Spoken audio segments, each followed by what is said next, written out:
Yo, what is going on, my beautiful brothers and sisters, fellow radiators of love? My name is Shamal Pope, aka J Phoenix, and this is going to be your astrology forecast for Hump Day, Wednesday, December 6th of 2023. Thank you so much for joining me in this video. Hopefully you guys are having a wonderful start to your week. And let's go ahead and hop into the astrological transits for today so we can see how you can be better prepared to navigate these celestial energies and forces. Anyways, let's go and hop into it. We do have, of course, that moon finishing up in Virgo today. At the time of me making this, it's actually going to be in trine to Pluto, which is, like I said, a harmonious aspect, of course. But the only thing is that the moon is really kind of focusing on like feeling perfect, feeling like everything's working out, feeling like we have a full game plan, feeling like we got everything in a row, feeling like we have our ducks in a row, feeling like everything has like its place and its position. But then of course with Pluto and Capricorn, which is destroying shit as we know it, especially here at the end of Capricorn, it can feel a little bit weird trying to find our bearings in a world that is shifting forever. But the other thing is that there's some aspects of it that are still going to remain the same. You know what I mean? I do think that a lot of things are shifting forever and transforming forever on a larger scale, but there's some things too that are really just going to take a different form. They're going to evolve. And there's this feeling, I feel like, amongst a lot of people that they're just sort of waiting. Like they're waiting for things to change because of maybe whatever situation they may be in. They're just like, well, if I just wait for this whole thing to get destroyed, I can just start over anew with whatever happens. And I'm like, that's probably not the best way to go about this. It's probably not the best way to prepare for this. It's just wait for a bailout, if you will. And I feel like there's a lot of people that are waiting for bailouts, whether it is money wise, but I think this is more of like a energetic kind of deal, like a spiritual bailout. And that's one of the issues that I'm starting to see right now is that people have so much potential, so many things that they can go for. There's so much creativity that can be had, but they're kind of waiting for the spiritual, stimulus check, if you will, to kind of help bail them out. And the universe and God is really asking us, is like, yo, it is sort of like a bail yourself out kind of deal, but it's like, we got to put in some of that work. We got to put in some of that effort. And we got to show the universe that, that we appreciate the things that we have in our life and that we really want to live, that we really want to move forward, that we really want to make the best of these situations, make the best of things that are coming towards us, the things that are transforming, and not just kind of sit around and waiting for other people to do the work for us, right? So, I mean, like I said, it can be a very nice aspect and a harmonious aspect. It's a little weird too. We got to remember too, because like the moon, it's going to be shifting into Libra today. And as soon as it shifts into Libra, first of all, Neptune stations direct. I know I mentioned that in yesterday's written horoscope, but it's actually today, Neptune stations direct. And then, as soon as that happens and the moon comes into Libra, the moon's going to make a quincunx over to Saturn, that awkward stare from across the room. Now, here's the interesting thing about this. Saturn is exalted in Libra. It likes to be there. Now, the moon in Pisces, it's all right. Yeah, it's a water sign. So at least it's the same element. But with Cancer, it at least has some sort of direction because it's a cardinal sign. In Scorpio, it's fixed and it doesn't like to be there, right? I'd much rather be in Taurus, but it's at fallen Scorpio. In Pisces, it's weird because emotions are definitely fleeting. They move, it's water. There's a reason why it's ruled by water. And Pisces is mutable water. So, yeah, with the moon in Pisces, it can be a very spacey kind of out there energy. I have this transit. It can be, your moods can shift pretty rapidly, right? So with this quincunx right here, you could say there's somewhat mutable, like mutual reception between them, meaning that Saturn likes where the moon is, the moon likes where Saturn is, and it's kind of like that. But because this is an awkward energy, this is an awkward aspect that they're making. This moon in Libra is wanting to feel balance. It's wanting to feel harmonious. It wants to feel like, okay, that these different areas that we can bring them together, we can balance things out, we can get along. It wants to feel like all that's. It wants to feel like we're on the same page. With the Saturn in Pisces is a captain navigating the open seas right now, navigating the open seas, and there's that feeling maybe within the crew, right? That moon in Libra, where someone may not necessarily feel like having to do some of the work. They may not necessarily feel like cleaning the ship. They may not necessarily feel like doing certain tasks. And with this being Libra, of course, this is all about relationships, relatability.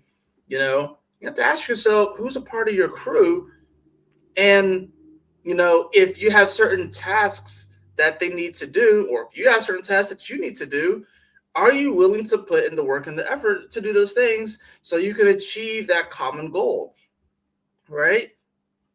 So, and I think, especially with that Pluto and at the end of Capricorn, it's going to come into Aquarius. That's going to be a reinvigoration of what is the human goal, not just individual people, not just corporations with Capricorn, but what is humanity striving for? What is humanity striving for? And there's this collective consciousness, there's this collective unconscious that I believe is really going to start to reveal itself more and more over the next 15 to 20 years. As Pluto moves throughout Aquarius, we're going to see more and more and more of this stuff come up, where we ask ourselves, what are we doing as humanity, right? We could take it down to like the basic fundamentals about like, what are we doing as a person? Who are we? What is our value? How do we think? Who do we connect with? Who is our family? Where's our security and stuff? How are we looking to create things, right? How are we looking to create things and then organize those things that we are creating? And then, of course, like, how are we relating to people? How are we committed to certain things, right? What do we believe about those commitments, if you will? And then how do we take those commitments and those things that we are creating and bring it to the top of the mountain? But then when you get to the top of the mountain, you get abducted by Aquarius, and then Pisces is like, okay, what did you learn? Like the whole review period. So it's like with all of these major planets and the last few signs of the zodiac, we are wrapping up a lot of old karma. We're wrapping up a lot of old stories. We are wrapping up a lot of old timelines, and we're shifting into new timelines and new paradigms. And within these paradigms, we're going to be asking ourselves, okay, what is humanity doing? What is humanity doing? What are we striving for, right?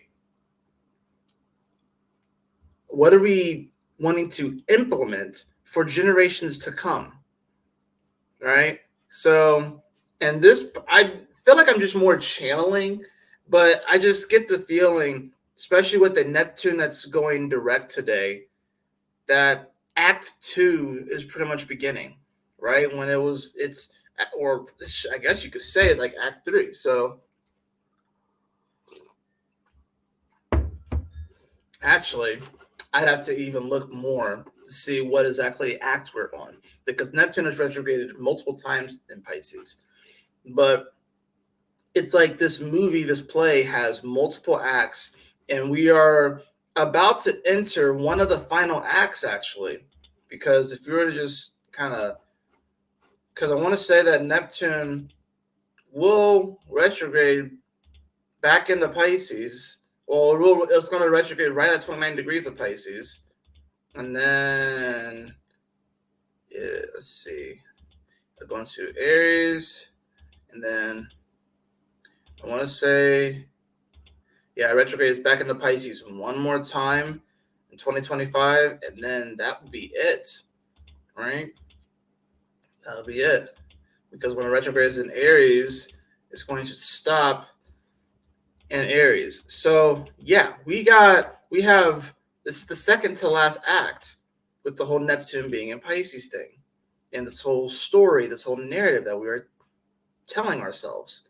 So that's going to be, like I said, at the end of 2025. So we have a couple of years as far as that goes. But we are entering, like I said, one of the final acts. So things are heating up, things are becoming more intense.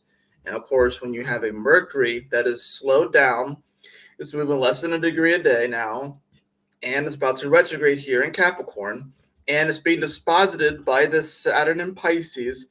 There is definitely this element where it's like we want to have like this perfect game plan. We want to think up a perfect game plan on how to move forward, on how to find that success in our life. But we have to really, like I said, ask ourselves, this dream that we are wanting to commit ourselves to, these seeds that we're wanting to sell, are we willing to put in the work, are we willing to put in the effort, and realize that not everything is going to happen in the way that we see in our sense of timing. The timing is going to be more of a divine timing kind of deal. And we have to kind of let go and let God a bit and trust the process. And that can be a little bit difficult right now. Admittedly, that can be a little bit difficult right now. You know, when that moon shifts into Libra, hold on, let me move this back to hours. We're going to see that moon come into, we're going to see that moon come into Virgo. I mean, not Virgo, Libra, excuse me. And then by the end of the day, we're going to see it make a square over to Mercury at 5 degrees. And we got to remember, 5 numerology-wise is Mercury, is more mercurial in nature. So we want to get this square as the moon is moving towards the sun and heading towards this new moon. Venus is fully into Pisces right now, coming off of the trine to Saturn, which is nice. But then we got this moon, like I said, that's wanting to kind of feel things out, wanting to feel balanced, wanting to feel the harmonious, wanting to feel like it can relate. And then we got the square to Mercury, which is out of bounds. It's slowing down. It's trying to trudge up this mountain. It's like Sisyphus trying to roll this ball up the mountain. But in the back of its head, it knows that it's got to go backwards, and it knows that that ball's going to roll backwards. But the ball that we're rolling up is one that's in our mind. It's nothing that anyone put there. It's not anything that someone did to us. It is something that is within our own mind, within our own consciousness. And of course, the collective consciousness, the collective unconscious, there's a boulder that we're pushing up. But the way that we, I guess, push that boulder up or stop banging our head against the wall is going within ourselves and figure out what are the blockages that we are having within our own mind. This boulder that we keep trying to push up this mountain, that's going to keep rolling down the mountain, and we keep doing it day to day to day, right? But this is within our own mind. So what blocks do you have within your own mind? How's your thoughts patterns maybe been a bit more exaggerated, as of lately and stuff? A bit out there. Whenever a planet's out of bounds, like I said, the energy is a bit exaggerated. It's a bit radioactive, I guess you could say. But that's not an entirely bad thing, too, because at least with this will allow us to think outside the box a little bit.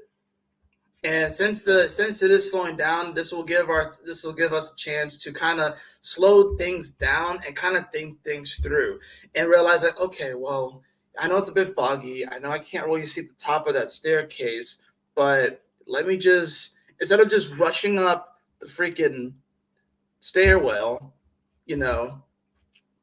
it's about taking your time and appreciating every step of the journey.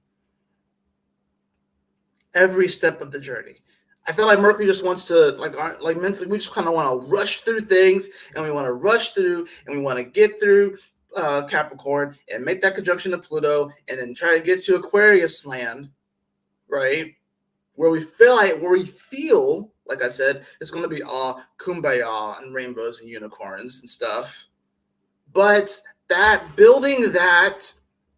going to this New Age Aquarius, building that world that we think it's going to be, whatever, It's going to require some effort. It's going to require some sweat equity.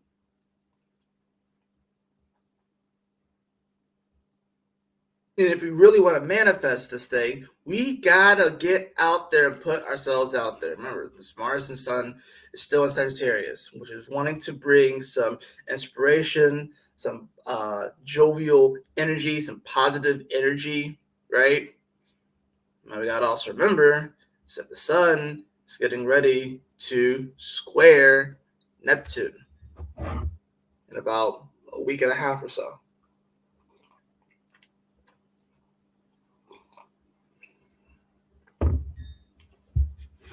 Now, of course, the Sun's going to trine Chiron. That's going to be a little bit more of a tomorrow aspect. So there's going to be this opportunity to kind of harmonize in many ways with maybe an aspect of ourselves that, we believed to be, a wound, or that we believed to be something that would hold us back, which is actually a superpower. So I think today we kind of get like the precursor to that. You know what I'm saying? And then, of course, tomorrow, when we see that aspect happen, and the moon is actually sextiling the sun at the same time, we can start to see how we can really bring those things together and harmonize, and realize that a lot of the things that maybe we take for granted, a lot of the things that, what doesn't kill me makes me stronger. That's going to be like, we have to actually really believe that and see that and feel that. And like I said, know that even though things may not be going exactly the way that we thought, that God has our back. So long as we continue, like I said, we got to just keep putting in that effort and taking it one step at a time. I think it's like there's a moment where we all are having to adult more than ever. And I think it's like we are afraid as humanity to kind of grow up. But I think that's really what it feels like. I feel like our collective energy, our collective age, we are kind of moving from this sort of teenager, if you will, to like a young adult. That's what it kind of feels like. And it's like, or maybe, I don't know if it's from that. It does feel like a mini, or it could be like a young adult into like, like, I guess someone in like their 30s or something like that, like collectively, right? I mean, if humanity had like a collective age, what do you think it would be? I mean, we're not babies. I wouldn't say that we're kids, probably teenagers. So maybe we're trying to like graduate high school in a sense, and we're afraid of what's going to happen after we graduate. What's on the other side of that? That's probably more so what it is. Because it's like we're about to graduate high school, and then you could go to university, right? Or you can just go out into the world and do stuff. But it's like I said, that's kind of like a out there floofy kind of. Hopefully, you guys can understand the metaphor that I'm trying to paint here. But it just feels like as humanity, our collective consciousness is like growing up in a sense, and there can be a fear of what happens after this stage, after we graduate from the esoteric high school. And then we are out there in the world, we're out there in the universe. What happens then? So that's breeding a little bit of, angst. It's breeding a little bit of anxiety. It's breeding a little bit of apprehension, AAA. But we can utilize these things to empower us. Honestly, if it doesn't scare you at least a little bit, then it's probably not big enough. But you can make it through that. You can push through. And even though it may scare you, it will probably simultaneously excite the hell out of you, because you know that you are on the precipice of something amazing. So let's go ahead and hop into the cards, shall we?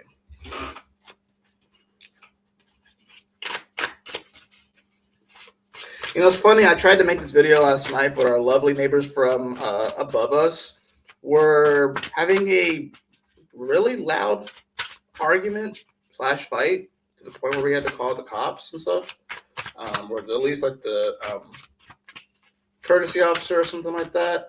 Dude was knocked on their door like 7 or 8 times before they even came. And I don't know. This is not the first time that our lovely neighbors from above us were having a very heated discussion. It's not the first time it's happened. So I tried making it last night, but honestly, they were so loud and it was actually kind of disturbing. So I just stopped. And I'm like, well, I'm going to just get up early and make it. So.